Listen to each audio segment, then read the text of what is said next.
Yesterday we began learning this talk from the Rebbe from 1950, where Parshas Lecha. It's the first time the Rebbe Farbrengen the Parshas Lecha after the previous Rebbe's passing.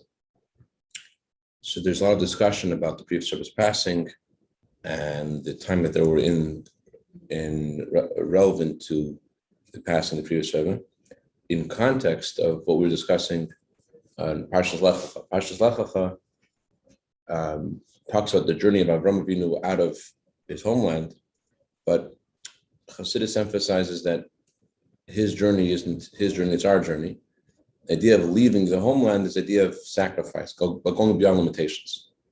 And yesterday specifically, we're learning about how there are a lot of arguments that our godly soul and our animal soul can give us about why not to go the extra mile. And the message of Hashem this week, Lecha means not to listen to the animal soul, not listening to the godly soul, and to go out of where elsewhere Chassidus says that Ma'artzecha, your land, means your desires. Miladzecha which means your birthplace, means your character traits. Beis Avicha means the house of your father, which means your intelligence, your way of thinking. Let go of all your preconceived assumptions about what you should be doing, what you shouldn't be doing, and go to the land that I will show you. That Hashem just says that I will show you. So Hashem is taking Avram by the hand and saying, listen to me, I want to take you somewhere. And that's the context of what we learned yesterday. There were a few arguments that the Rebbe didn't really directly address yesterday, but the person was saying why he doesn't want to go the extra mile in his Torah study, because he says, if I walk into shul late, it's kosher. I don't have to really say all the words. If I come in late to the shul, you'll have to skip. I remember when I was studying in New Haven, there was a gentleman there who he felt that way. He would always come to shul late. He always skip half of davening, as it says in the quote of Shua. He walked to shul late, you'll have to skip. And he was shortly after Gimel Tammuz, and he would ridicule this practice of opening up the Rebbe's letters and finding an answer in the page you open up to. And one day he walks into the shul morning. He walks into the shul and he walks late, and as usual, and the boys are giving him a hard time, like, come on, you should come in on time, you should daven the whole daven, you shouldn't walk in late and skip. And the guy's like, if I should do this, let the Rebbe tell this to me. He takes the book of the Rebbe's letters, he opens it up to a random page. It opens up to his, you should never come late. You should never skip davening, even though it says in Code of Jewish law that there's certain exceptions, but that's not what it means. And you never skip davening. Guy was anyway. So although there is a argument to skip davening and come in late, but that's not really the correct thing to do. Regarding to tzedakah, the Rebbe quoted the Gemara, which says that you're not supposed to give more than a fifth. And again, the Rebbe didn't address it because I think the context of this Farbrengen is not about countering the argument, explaining. It's more about devotion to Hashem, not getting into the argument, but just in order for the full picture to address what the person was saying. Why I don't want to give more than a fifth. The Torah says not to give more than a fifth. So while that is true, it does say that in the Torah, the Baal Shem Tov points out that there's a specific nuance to the way the Torah presents this commandment. The Torah says, "Hamavazves al yavazves yesir machemish." The word "mavazves," which means to spend freely, or even maybe not being differential, just giving it all out. The word mavazves has the same root as the word biza, which means spoils of war. So Baal Shem Tov says, if you're giving because you're fighting with yourself, then the Torah says, okay, so you stop.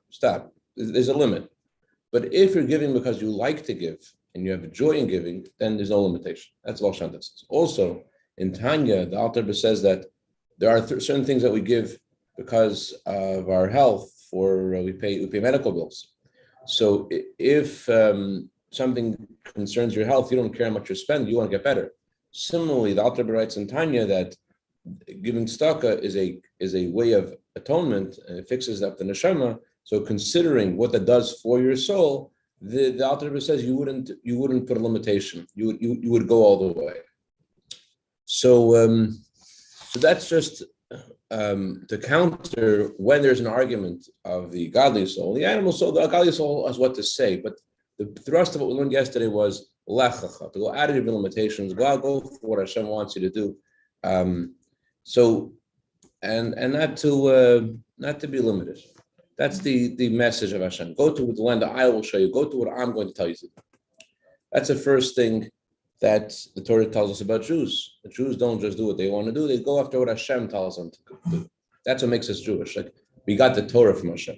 There are a lot of very pious people, but what we got from Hashem was Hashem's words to us. Until you're going out of where you are, going after what Hashem is telling you to do, it's not. I don't know if the words are. It's not. You're not Jewish yet, but there's something missing.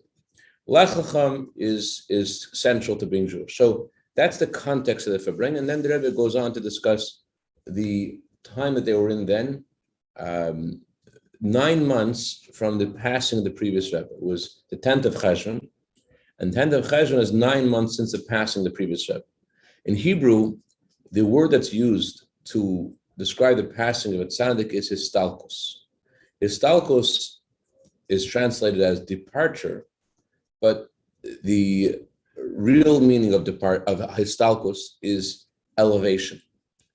And the Alter Rebbe in Tanya says in the Zohar that when you subdue your Yetzer Hara, when your Yetzer Hara wants to do something, you don't listen, you cause the glory of Hashem to be nistalik. It's the same word in all the worlds. The word nistalik means revelation. So you're causing a high revelation. So histalkos means an elevation that's happening to the world. And what is this elevation? There are very lofty lights being drawn to the world. So just capital N I T A L I C. Sorry. No problem. So just like we learned yesterday about Avraham Avinu, that his circumcision was similar to being born. He received such a exponential growth through that circumcision, despite the fact that we learned yesterday what kind of lofty level he was on, the Seichan al Mukarayan, but nevertheless, he received exponential growth in his service of Hashem through the circumcision. So too, the Rebbe draws attention to being 9 months after the passing of his father-in-law, that the revelation of Hashem that's been given to the world is similar to birth.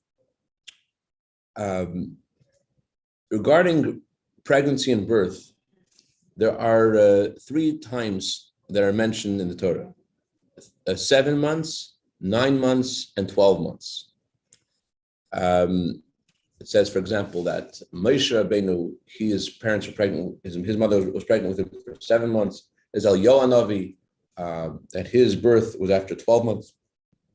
Elsewhere, Chassidus talks about the various missions that Moshe and Eliyahu, respectively, had to do in the world, and how that was affected by their by the amount of time their mothers were pregnant with them. Moshe Rabbeinu was meant to be a transparent glass to godly revelation.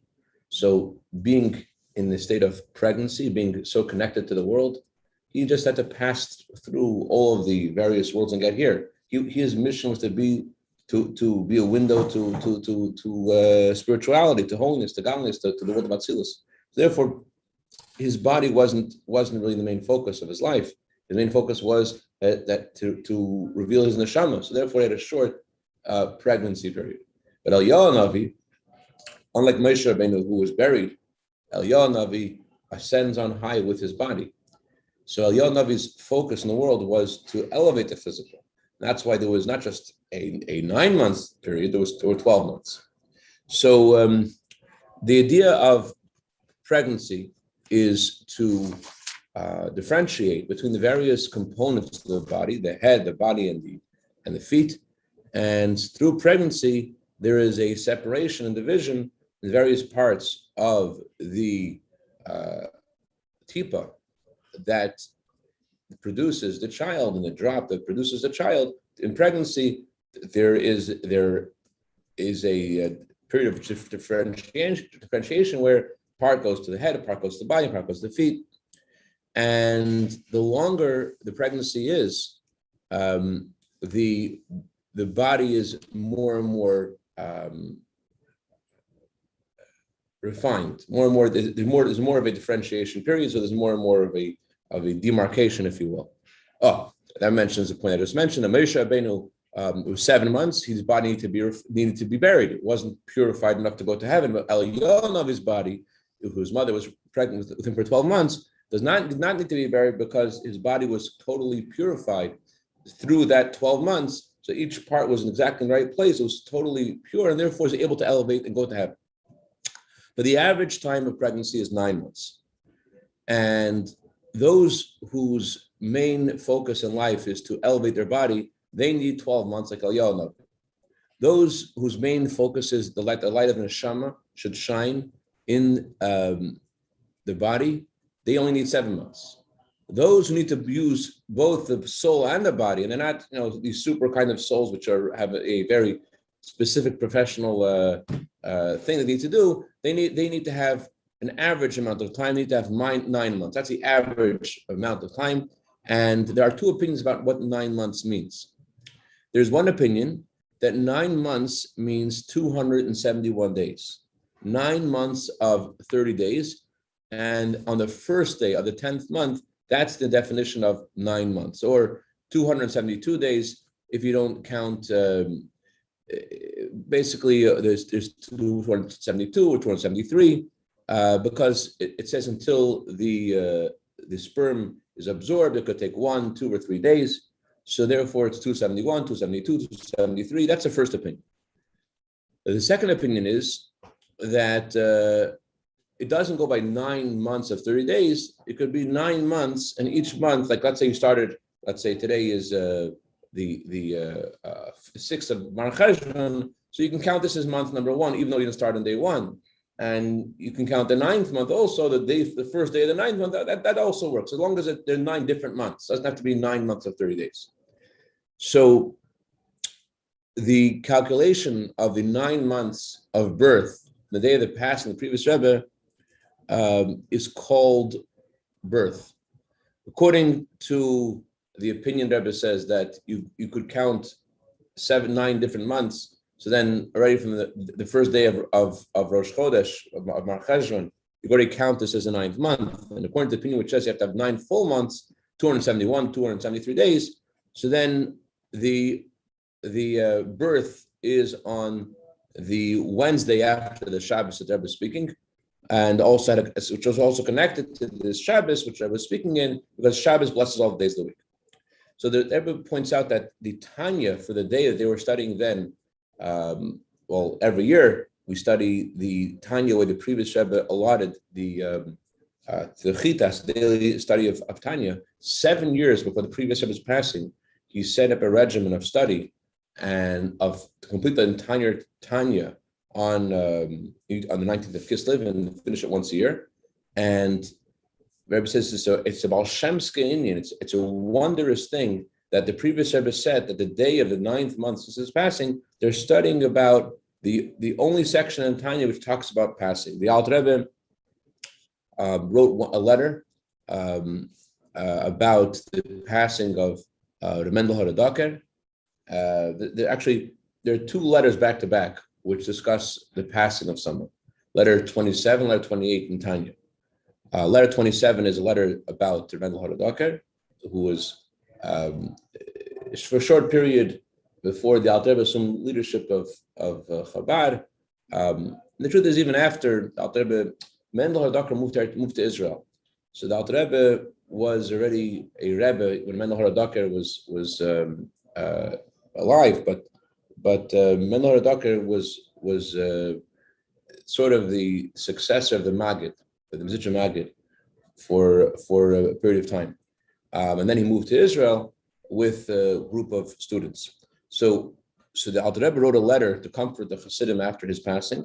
There's also another letter about the passing of the Tzaddik Reb Meir. Meir was a son of the Berditchever Rebbe, and he wrote this letter to the father of Meir, the Levitzer Berditcher, the famous Tzaddik, to comfort him for the passing of his son. But there's a difference between these 2 letters. The Tzaddik Reb Levi Tzibeditchev, he's called the angel of God, because if you read any stories about Reb Levi Tzibeditchev, he's always talking about how the Jewish people are so great and so wonderful. And then whenever you see a fault in them, the fault is really a virtue. Like the famous story of Reb Levi Yitzchak once seeing someone who was fixing their wagon while they were wearing Talson's film. Reb Levi Tzibeditchev walks outside and he says, "Oh, look at this! Even while he's fixing his wagon, he's still wearing a Talson's film. Look at this Jew. He's still connected to the holiest things, no matter what he's doing." And instead of saying, "How dare you wear your tefillin while you're working on such a physical thing?" So he's called the angel of Hashem, the defender of Israel, but he wasn't the leader of the Jewish people. Mendel Hadaker was a leader of the Jewish people. And he had a special kind of relationship to Chabad Hasidus, Alter Rebbe's leadership. He was a Rebbe in Russia before he moved to Israel. And the Alter Rebbe would travel several times to visit him as his Rebbe for a while. So that's why there's a difference between letter 27 and letter 28. Letter 27 doesn't just have a letter of comfort. Letter 27 also has an explanation for the meaning of the comfort.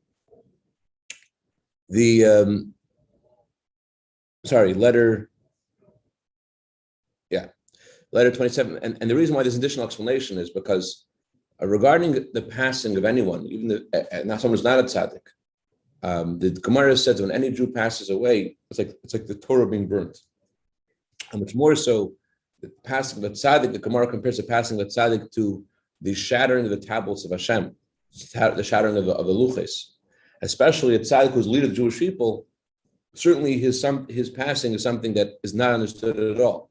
And therefore, in order to really comfort the Jewish people for the passing of this leader of the Jewish people, and now especially the Alter Rebbe writes in that letter, "I want to comfort you doubly." So it's not an easy thing to do. So therefore, the Alter Rebbe had to write an additional letter to say, "I need to explain this to you." The Alter Rebbe saw that it's not going to be an easy thing to explain the passing of a tzaddik, especially that to say that there are new revelations of Hashem through a tzaddik's passing. It's a very hard thing for us to swallow. And therefore, the Alter wrote an additional letter to explain this. By doing this, he opened up a channel so that even those who aren't in the level of the Alter Rebbe should be able to maintain their equilibrium in a time when the tzaddik passes away.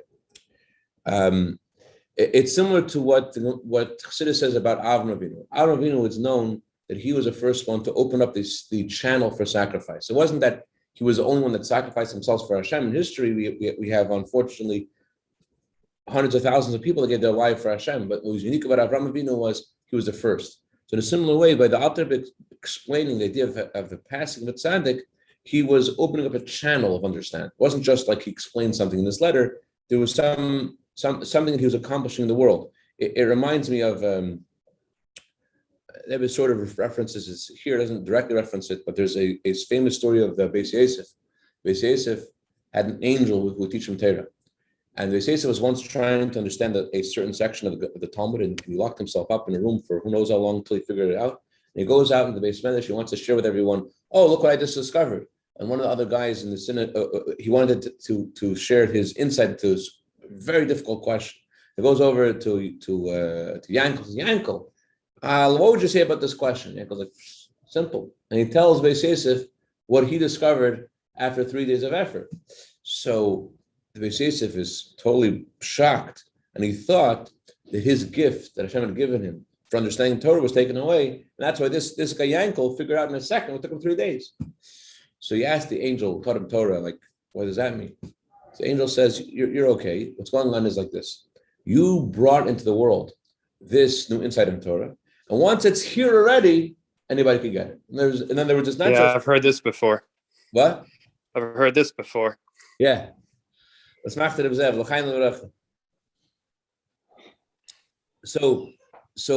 the Alter Rebbe explains the idea of the passing of a tzaddik, which we can't understand at all, this, which is one of the hardest things to understand, that also opens up a channel to understand everything in the Tanya, and everything that's difficult in Chassidus. And when you ask, the Rebbe says, when you answer a very hard question, so the whole thing gets easier. So just like if you were to lift up a home, you want to lift up a house, you have to go from the lowest part. So if you're able to answer the elephant in the room question, the hardest question to answer, so then everything else gets easier. But then the Rebbe says like this: for people like us, like the Rebbe puts us in the same category as himself, I don't know if this explanation resonates with us. And certainly, as the author says, I want to explain this to you in a way that it's double comfort. That doesn't really resonate with us. But nevertheless, can you imagine how things would be without this explanation being in the world? The author is drawing down this comforting message has changed what even though it's still difficult, but there's something that's changed. So the previous Rebbe already set up that this section of time should be studied in the time of 9 months from his passing. So what's a practical thing of 9 months in the previous Rebbe's passing? There are two kinds of birth. 9 months is the time of birth. There are two kinds of birth. There's the birth of a boy and birth of a girl. Although regarding the blessing we give parents when they have a daughter, there are some that there are some books which say you should bless the daughter to grow up, to chuppah, masim tovim, to get married and do good deeds. However, the Rebbe Rashab and the previous Rebbe related that based upon the Talmud says about the role of a woman, you should definitely say that the blessing for the birth of a daughter as well is not just for marriage and good deeds, but also for Torah. Because a woman has a great role regarding her husband studying Torah and her children studying Torah, and also everybody said elsewhere how a woman is obligated to study Torah herself because she has to perform mitzvahs. To do mitzvahs, you have to study Torah. So there's no official mitzvah of woman studying Torah, but there's an obligation anyways because she has to study that which is relevant to her to know what to do. And also, there are 6 mitzvahs which we're obligated to keep at all times. Among them, loving Hashem and believing in Hashem and the reverence for Hashem. And in order to do those mitzvahs, you have to learn Chassidus, and therefore women have to learn Chassidus as well. Anyway, so the idea so that we're speaking about in reference to 9 months of the previous Rebbe's passing, how 9 months is a time of spiritual birth, and there's 2 kinds of birth. There's the birth of a male and the birth of a female, which means something spiritual for us. What is the birth of a boy? Birth of a man means the nature of a man is to conquer. That means the idea of conquering the world. That's something which is associated with logic, being engaged with the world and affecting the world. The birth of a female, it says there is no one who is as kosher among women as the one who does the will of her husband, which, by the way, the Rebbe once said that means the woman who does the will of her husband, fulfills the will of her husband, but it also means who makes her husband want to do the right things. Someone was once in the audience of the Rebbe, and he says to the Rebbe, "Is my wife supposed to do what I say?" The Rebbe says, "No, you're supposed to behave in a way that she'll want to do what you say." Anyways, but regardless, the Gemara does speak about the woman of the home as doing the will of her husband. Therefore, spiritually, the feminine energy that's born after 9 months of the previous Rebbe's passing is related to devotion to Hashem beyond logic and reason, Kabbalah Seh. And just like it says in the Talmud that when a daughter is born first, that's a sign of the sons that will be born afterward, a good sign for the sons that will be born because there'll be a lot of boys born if a girl is born first. So a older sister helps raise the boys. So too in regards to our service of Hashem, a daughter being born first in our lives means that by having acceptance of Hashem in a way, that feminine energy of just following Hashem, listening to Hashem, doing the will of our husband, doing the will of Hashem, that helps the masculine energy, that helps the male energy to conquer the world. You need to use logic to conquer the world, okay, but that logic has to be based on that you're a servant of Hashem, that you're a soldier. So just like when a girl is born first, that helps the family because she can help raise the boys. So too, you have to have the girl born first in yourself. You have to first have the feminine energy before you could use the logical masculine energy. So after 9 months, the previous Rebbe's passing, there is a renewal of being able to conquer the world with a sense of of devotion to Hashem beyond logical reason. Specifically, the Rebbe says that we should make an effort to spread the wellsprings of Chassidus to the outside. Everything that happens to the world, especially things that happen to Jewish people, is not by accident, it's by divine providence. And there's something unusual about the title that is given to Chassidim. Chassidim are called Chassidim. The Rebbe mentions this because we're talking about the 9 months since the passing of the previous Rebbe, and we mentioned the opinion which says that a pregnancy period is 271 days. That opinion was said by the Chassidim, the Talmud says. The Chassidim Harishon, the earlier Chassidim, said that a gestation period is 271 days. So that just goes off and discusses the meaning of the word Chassidim. And he says that it would have made more sense for the detractors of Chassidim to call themselves Chassidim, and because the Chassidim were new. So yet what happened in history was that the title Chassidim was given to the students of the Baal Shem Tov and the students of the Alter Rebbe, and they're the only ones who are called by that title. So this is by divine providence. In other words, there's something. They call themselves the Misnag, then they call themselves, we are the detractors, and they are called the Chassidim, which doesn't make any sense. The Chassidim are the ones who came with new things. So it would seem that they would be called the detractors of the original path. But no, so Rebbe is basically trying to say, I'm trying to convey what Rebbe is saying, is that Chassidus is not meant to be for one specific group of Jews. As the previous Rebbe says, Chassidus is not meant to be for Chabad or for some kinds of people or for Ashkenazim or Sephardim. It's meant for all the Jewish people. That's what the Alter Rebbe says. His desire is giving Chassidus for all the Jewish people, and that's the will of the Tzaddik. Certainly that's what's going to actually happen, because it says that a Tzaddik makes a decree and Hashem fulfills it. So the point is that that there's there was talking about the power that is given to the world after 9 months of the previous Rebbe's passing. This power vis-a-vis the ability to spread Chassidus to the outside, and they've actually made a campaign at that time, that year, after the previous Rebbe's passing, that before Yutas Kislev of that year, everyone should try to influence 10 people in thought, speech, and action, or all three. And there are some people who the Rebbe said who say that I don't mean them. And everyone says you have to strengthen Torah and Judaism, but each person says, you don't really mean me. And so too, they have a second problem. They say you have to influence a lot of people. I'm sorry. There's some people who say that only simple people could do this. People which are go-getters, simple, people of that kind of energy, but people who are higher, more sophisticated, the Rebbe doesn't mean them. And there are those who don't make a mistake that think that they're too high for it, but they say they're too low for it. So the truth is that both of these claims are a mistake. As Rebbe Rashab writes, that we don't know the order of how Hashem set the world up, and everyone has to be involved in whatever goes to your hand. In other words, there was a time in history, like for example, the Gemara speaks about how Torah study is the main mitzvah at that time. And the Rizal writes how davening became the main mitzvah another time. And the Alter Rebbe writes in Tanya that stuck as the main mitzvah of our time. The Rebbe Rashab says you shouldn't really focus on the main mitzvah anyways. Right before the coming of Mashiach, there is stuck as the main mitzvah, but he says, this world is like a hilul adam, it's like a wedding. You have to grab and eat and grab and drink. Hashem gives us strength and doesn't just give us to one specific task.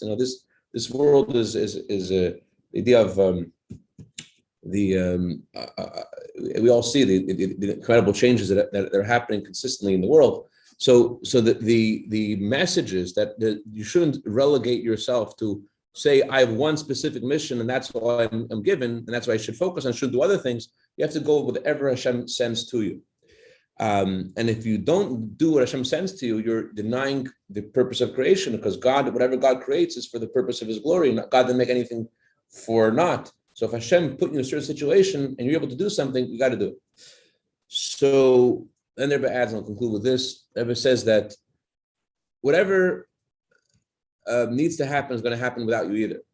This Jew needs to come closer to Hashem, he will get closer. But But for your own sake, you should do this.